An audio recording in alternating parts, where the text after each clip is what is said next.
దేవునికి మహిమ కలుగునుగాక. క్రీస్తు యేసునందు సోదరి సోదరులారా, కూడి వచ్చిన మీకందరికీ ప్రభు పేరట శుభము వందనాలు తెలియజేయుచున్నాను. లోబడుట అనేటువంటి అంశం మీద మనం మాట్లాడుతూ వచ్చినాం. లోబడుట అంటే దేవుని ఎడల మన బాధ్యత అయింది.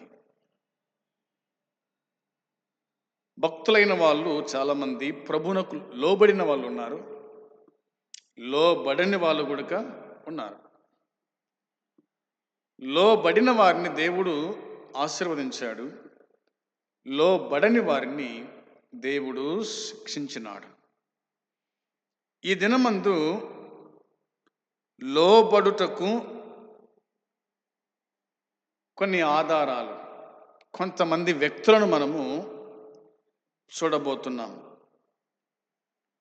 మొదటిగా ఆదికాండము 6వ అధ్యాయం. ఆదికాండము 6వ అధ్యాయము 22వ వచనము చదువుకుందాం. ఆదికాండము 6వ అధ్యాయము 22వ వచనం. 22వ వచనం. నోవాహు అట్లు చేసెను, దేవుడు అతన్ని ఆజ్ఞాపించిన ప్రకారం యావత్తు చేసెను. ప్రభు ఈ మాటలను దీవించి మనకు సమృద్ధిగా అనుగ్రహించునుగాక. ఆమేన్. దేవుని వాక్యమైన బైబిల్లో రాయబడిన మాట మనము చదువుకొని ఉన్నాం. ఇక్కడ నోవాహు గురించి వ్రాయబడింది. దేవుడు అతనికి ఏమి ఆజ్ఞాపించినాడో అవన్నీ కూడా చేశాడు, అవన్నీ కూడా చేసినాడు. ఏమి ఆజ్ఞాపించినాడు దేవుడు నోవాహునకు అంటే, ఈ భూమి మీద వర్షం పడబోతుంది, నేను వర్షాన్ని రప్పిస్తాను, నరులందరూ చెడిపోయినారు, నేను పరీక్షించగా నువ్వు మాత్రమే నా దృష్టికి నీతిమంతులను కనిపించినావు, కాబట్టి నీ కొరకు, నీ ఇంటి వారి కొరకు ఒక ఓడను తయారు చేసుకో అని ఆయన చెప్పినాడు. దేవుడు ఏది ఆజ్ఞాపించినాడో దాన్ని చేసినాడు. అది ఎంత పొడుగుండాలి, ఎన్ని అంతస్తుల ఎత్తు ఉండాలి, ఇవన్నీ కూడా దేవుడు చెప్పిన ప్రకారంగా నోవాహు చేసినాడు. నోవాహు చేశాడు, యావత్తు చేసినాడు, యావత్తు చేశాడు. బైబిల్లోని అనేక మంది భక్తి యోధులు, మోసే అహరోను అయితేనేమి, అవునా, మోసే అహరోను కుమారులు యెహోషువ, గిద్యోను, సమూయేలు, దావీదు, ఏలియా తర్వాతి కాలంలో చేయబోతున్నట్లుగానే నోవాహు దేవుడు అతనికి ఆజ్ఞాపించిన ప్రకారము యావత్తు చేసెను. ఈ అధ్యాయంలోని ఈ వచనానికి ముందున్న వచనాలకు మధ్య నిర్ధారించలేనంత సమయం గతించింది. ఓడ తయారు చేయడం అనే పని చాలా కాలం బట్టే ప్రయత్నం అనేది నిశ్చయము అనే మాట మనం గుర్తుంచుకోవాలి. ఒక ఓడ తయారు కావాలంటే చాలా ఏండ్లు పట్టింది. అది కూడా ఎగ్జాక్ట్గా దేవుడు చెప్పినట్టు నోవాహు చేసినాడు. దేవుడు చెప్పినట్టు మోసే అహరోనులు చేసినారు. దేవుడు చెప్పినట్టు అహరోను కుమారులు ఇవన్నీ కూడా మనకు బైబిల్లో కనిపిస్తాయి. నిర్గమకాండం 7వ అధ్యాయం 6వ వచనంలో, నిర్గమకాండం 7వ అధ్యాయము 6వ వచనం చూడగా, 7వ అధ్యాయము 6వ వచనం చూడగా దేవుని వాక్యమైన బైబిల్ మనకు చెబుతున్న మాట మనము గుర్తుంచుకునే వారుగా ఉండాలి. 7వ అధ్యాయం 6వ వచనంలో, మోసే అహరోనులు యెహోవా తమకు ఆజ్ఞాపించినట్లు చేసిరి, అలాగుననే చేసిరి అని ఉంది. దేవుడు ఏం ఆజ్ఞాపించినారో అలాగనే చేశారంట. అలానే చేసిరి అనే మాట కనిపిస్తుంది. అవునా? ప్రత్యక్షపు గుడారం యొక్క నిర్మాణం ఇందులో మనకు కనిపిస్తుంది. ఆయన ఏం చెప్పినాడో అలాగనే వాళ్ళు చేసిరి అనేది అర్థమవుతుంది కదా. ఇంకా అహరోను కుమారులు, లేవియాకాండం 8:24లో దేవుని వాక్యం చెబుతున్న మాట మనం చూడగా ఇలాగా వాక్యం చెబుతుంది. 8:24 చదువుతున్నాను మీకోసమై. మోసే అహరోను కుమారులను దగ్గరకు తీసుకుని వచ్చి వారి కుడి చెవు మీదను, వారి కుడి చెవుల కొన మీదను, వారి కుడి చేతుల బొటనవేల మీదను, వారి కుడి కాళ్ళ బొటనవేల మీదను ఆ రక్తంలో కొంచెము సమిరి మోసే బలిపీఠము చుట్టూ దాని రక్తమును ప్రోక్షించను అన్నమాట మనకు కనిపిస్తుంది. కాబట్టి ఇవన్నీ మనం చూడగా అహరోను కానీ, అహరోను కుమారులు కానీ, అవునా, న్యాయాధిపతులు మరి గిద్యోను కానీ, ఏలియా కానీ, భక్తులైన వాళ్ళు చాలామంది కూడా ఆయన చెప్పినట్టుగానే వాళ్ళు చేసిరి అనే మాట మనకు కనిపిస్తూ ఉంది. నోవాహు యావత్తు అలాగనే చేసినాడు, అట్లే చేశాడు అనేది ఇందులో మనం చూస్తూ ఉన్నాం. రెండవదిగా ఆది కాండములను చూడండి. 22వ అధ్యాయము, ఆది కాండము 22వ అధ్యాయము జ్ఞాపకం చేస్తుంది వాక్యం. లేదా 12వ అధ్యాయం కూడా చూద్దాం. 12వ అధ్యాయము 4వ వచనం, 12వ అధ్యాయం 4వ వచనంలో రాయబడిన మాట, యెహోవా అతనితో చెప్పిన ప్రకారము అబ్రాము వెళ్ళెను. యెహోవా అతనితో చెప్పిన ప్రకారము అబ్రాము వెళ్ళెను అనే మాట వ్రాయబడింది. దేవుడు ఏం చెప్పినాడో అలాగనే చేశాడు. నీ దేశాన్ని విడిచిపెట్టు, నీ బంధువులను విడిచిపెట్టు, నీ తండ్రిని విడిచిపెట్టు, నేను చూపించు దేశానికి బయలుదేరు అన్నాడు. అలాగని చేశాడు. దేవుని వాక్యమునకు, దేవుని మాటకు లోబడినాడు అనేది మనకు అర్థమవుతుంది. 22వ అధ్యాయం, ఆది కాండమే 22వ అధ్యాయము 2-3 వచనాలు చూడండి. 2-3 వచనాలు. అప్పుడు ఆయన, నీకు ఒక్కడై ఉన్న నీ కుమారుణ్ణి అనగా నీవు ప్రేమించు ఇస్సాకును తీసుకొని మోరియా దేశమునకు వెళ్ళి అక్కడ నేను నీతో చెప్పబో పర్వతములలో ఒక్కదాని మీద దహన బలిగా అతన్ని అర్పించుమని చెప్పాను.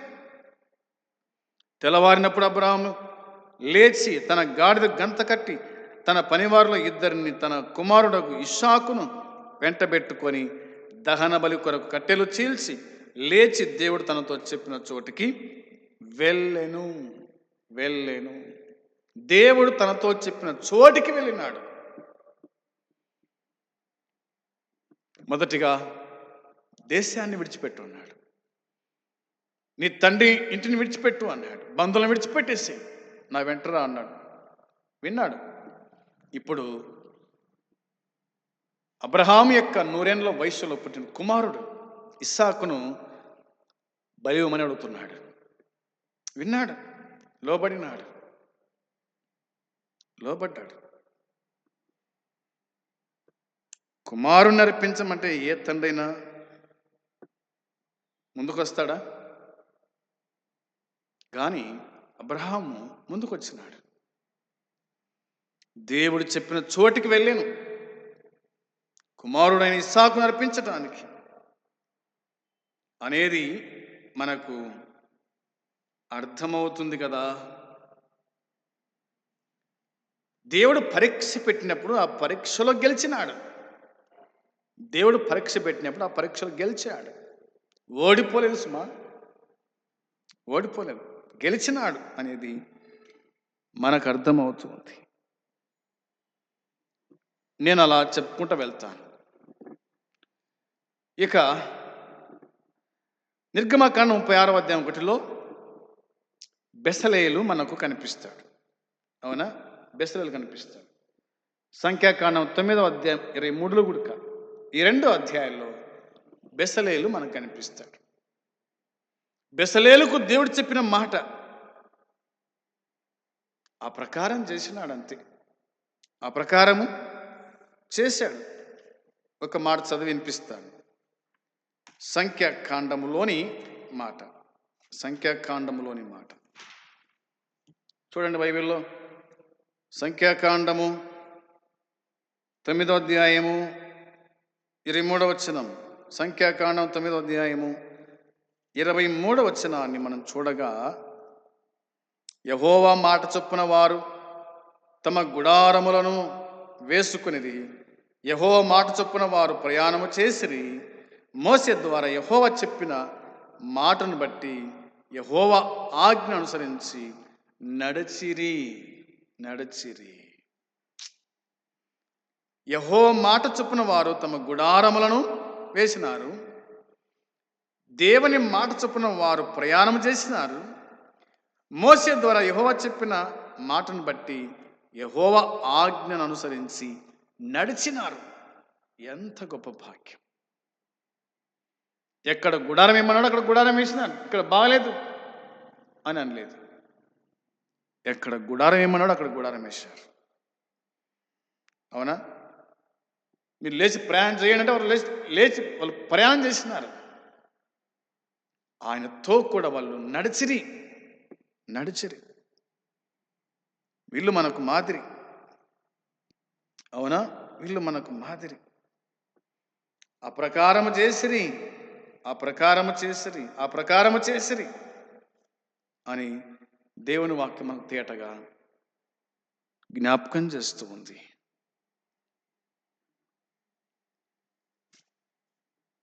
యెహోషువ గ్రంథం చూడగా యెహోషువ గురించి కొన్ని మాటలు నేను జ్ఞాపకం తలంచుచున్నాను. 11వ అధ్యాయం 15వ వచనం. యెహోషువ గ్రంథం 11వ అధ్యాయము చూడండి. 11వ అధ్యాయము 15వ వచనం. యెహోవా తన సేవకుడైన మోషేకు ఆజ్ఞాపించినట్లు మోషే యెహోషువకు ఆజ్ఞాపించెను.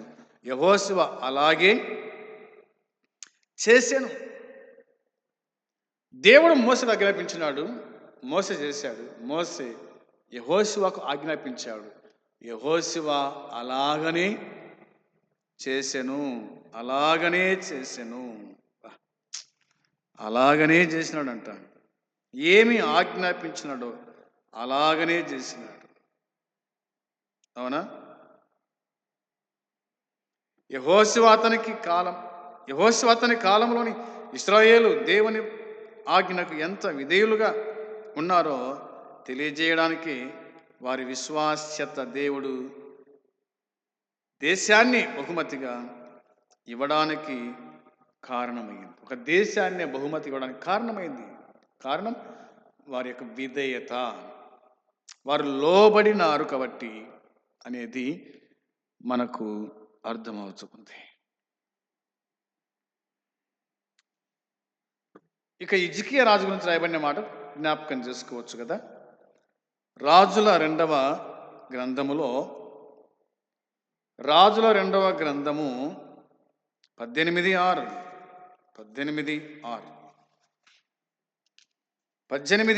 వచనం చూడగా ఇలాగ వాక్యం చెబుతుంది.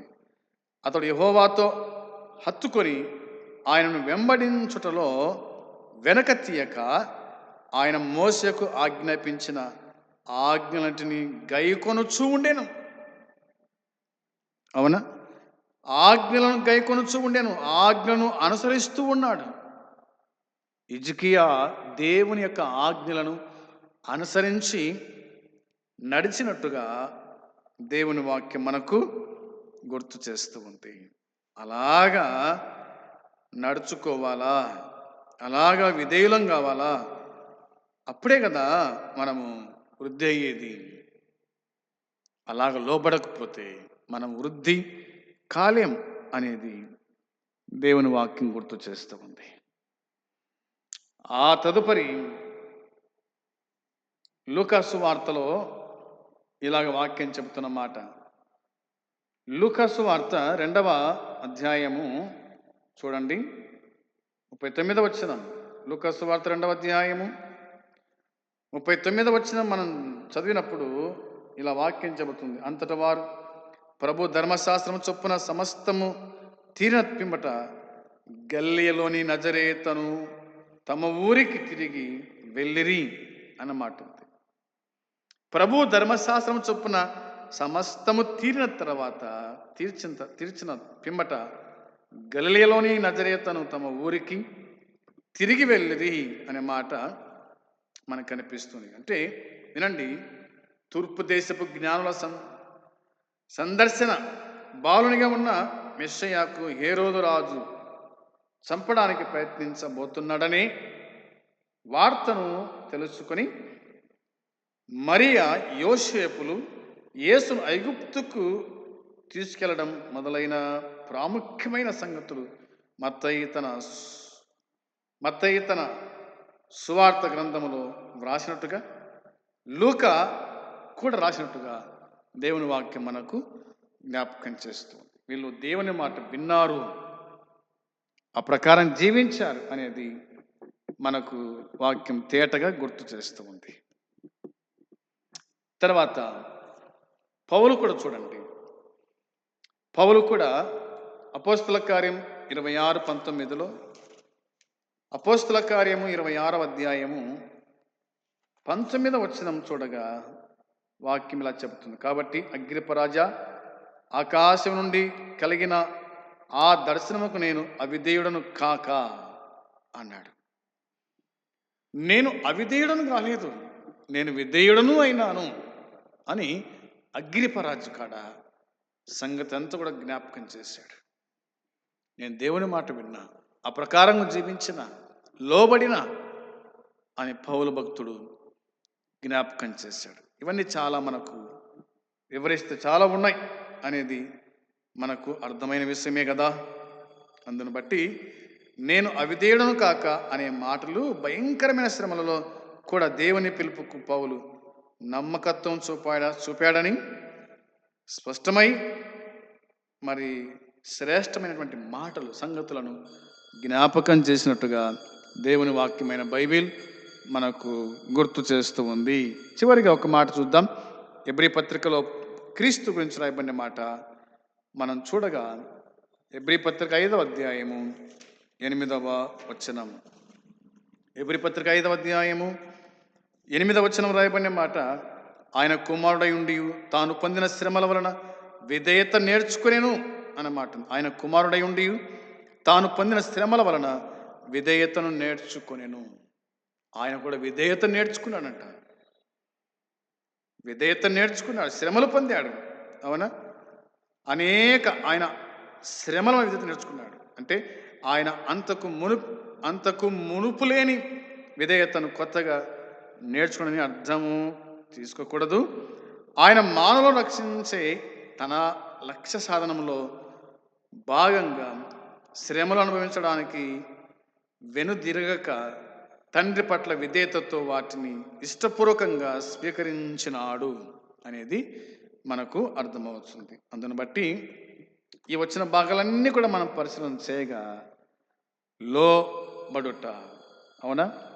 నోవాహు లోబడినాడు, బెసలేలు లోబడినాడు, అబ్రహాము లోబడినాడు, యెహోషువ లోబడినాడు, హిజ్కియా లోబడినాడు, యోసేపు, మరియా లోబడినారు. ప్రభు అయిన యేసుక్రీస్తు కూడా తండ్రి అయిన దేవునికి ఆయన లోబడినాడు అనేది దేవుని వాక్యం చెబుతుంది. కాబట్టి లోబడే మనస్తత్వం గలవారమై మనం ప్రభు సన్నిధిలో మనం ముందు కొనసాగేవారుగా ఉండాలి.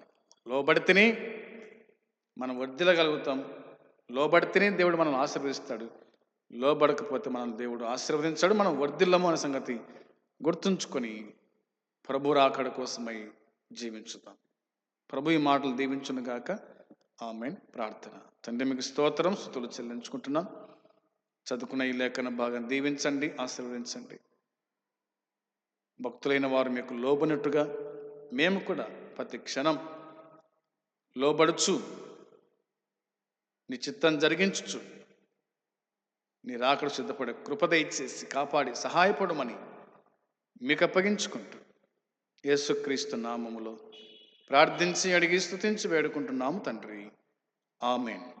పరలోకమందున తండ్రి ప్రేమ, మన ప్రభు అయిన యేసుక్రీస్తు కృప, పరిశుద్ధాత్మ సన్నిధి సహవాసం కూడి వచ్చిన మనకు సకల పరిశుద్ధులకు ఇప్పుడు ఎల్లప్పుడూ సదాకాలము తోడై ఉండును గాక.